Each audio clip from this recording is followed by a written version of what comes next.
I am samurai YouTuber Hato.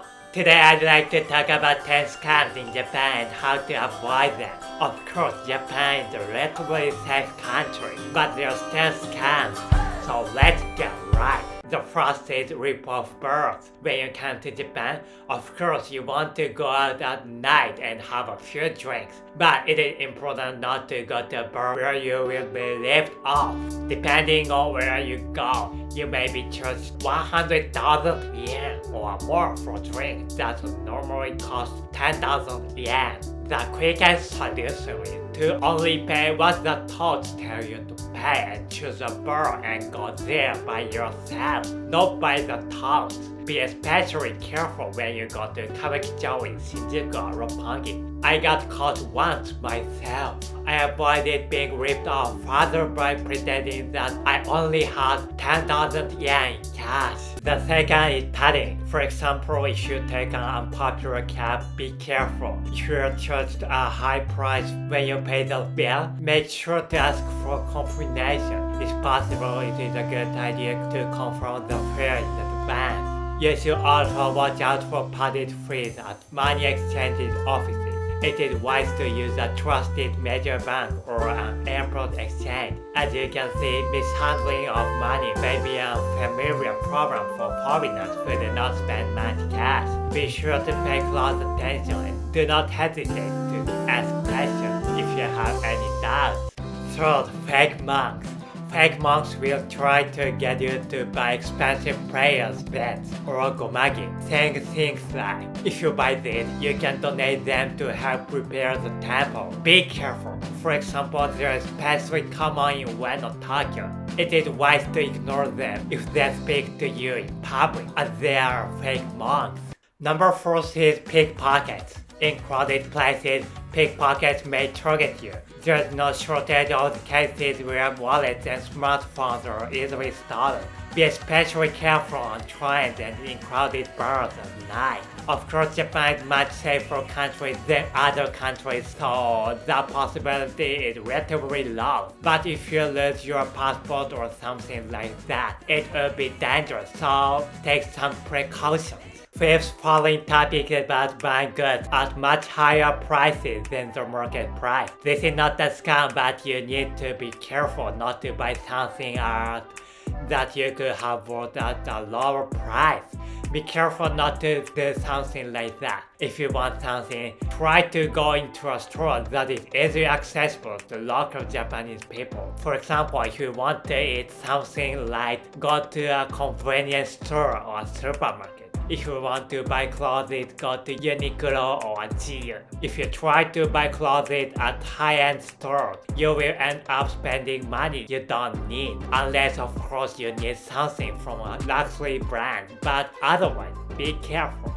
Next, 6, women especially young need to be watched out for molesters. In Japan, especially in large cities such as Tokyo and Osaka, trains are a widespread part of the culture, but they are very crowded during morning and evening commuting hours, in which men often touch women's breasts and buttocks.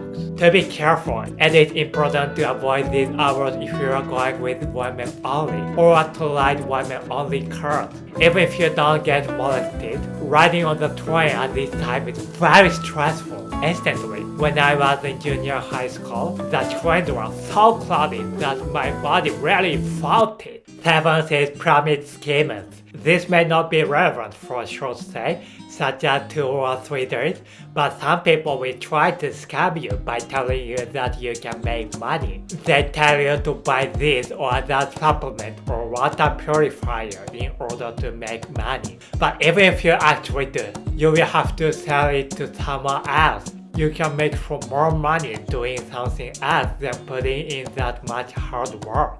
A common rule is you can earn unearned income. My friends have made more than 500,000 yen by doing this, so be careful if you stay in Japan for a long time. 8th is eating out at high-end restaurants that are far more expensive than the market price. Of course, I have lots of money and want to eat delicious high-class food no matter how much money I have to spend. For such people, there's no problem at all. But there are some restaurants catering to foreigners that are thriving, even though Japanese people might think, I don't need to go out of my way to spend money at such an expensive restaurant. If you find a slightly expensive restaurant where only non-Japanese go, check around it to see if there are other places where many Japanese people go.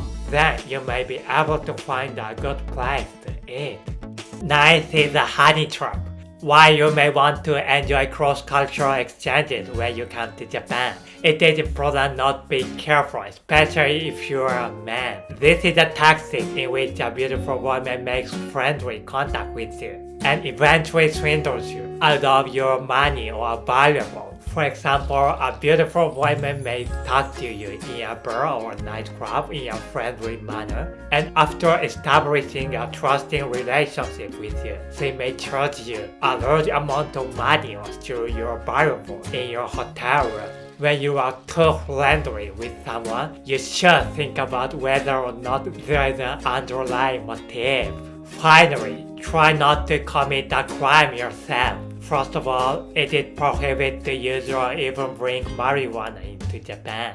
Also, beware of false accusation of molestation. There are a few cases where you may be accused of touching someone else, even if you did not touch them. I have talked about various concerns, but overall, Japan is a very safe country. I lost my wallet 3 times in 1 month, and 2 of them were found safe. So keep only a little of these things we just talked about in mind as you enjoy Japan. Thank you very much for watching this video. See you the next time.